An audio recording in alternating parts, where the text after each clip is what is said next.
occasionally I'll throw out a phrase with my older grandchildren who are in Israel, but silly things like, well, this is almost could be considered a curse, but one of my grandsons loves it. Sollst wachsen wie ein Zwiebel mit dem Kopf herab und Füße rauf. You know, you should grow like an onion with your head in the ground and your feet in the air.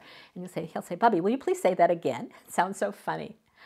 And then one day I was walking with him to a piano lesson in Israel. They live in a city called Modi'in. And I put it to the tune of